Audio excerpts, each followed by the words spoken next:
I wandered during the afternoon along the valley of the Thames, but found nothing that commended itself to my mind as inaccessible. All the buildings and trees seemed easily practicable to such dexterous climbers as the Morlocks, to judge by their wells, must be. Then the tall pinnacles of the Palace of Green Porcelain and the polished gleam of its walls came back to my memory, and in the evening, taking Weena like a child upon my shoulder, I went up the hills towards the southwest.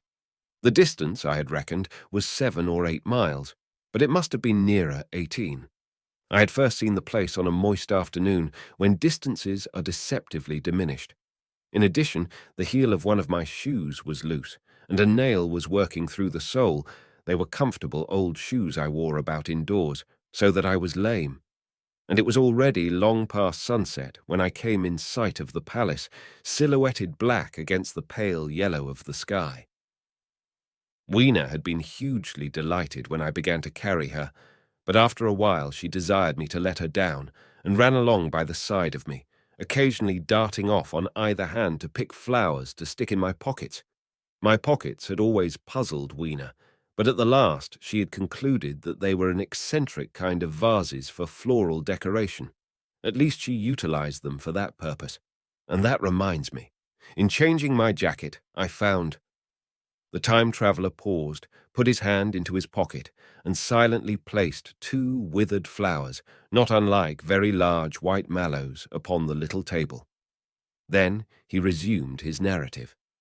As the hush of evening crept over the world, and we proceeded over the hill crest towards Wimbledon, Weena grew tired, and wanted to return to the house of grey stone, but I pointed out the distant pinnacles of the Palace of Green Porcelain to her, and contrived to make her understand that we were seeking a refuge there from her fear.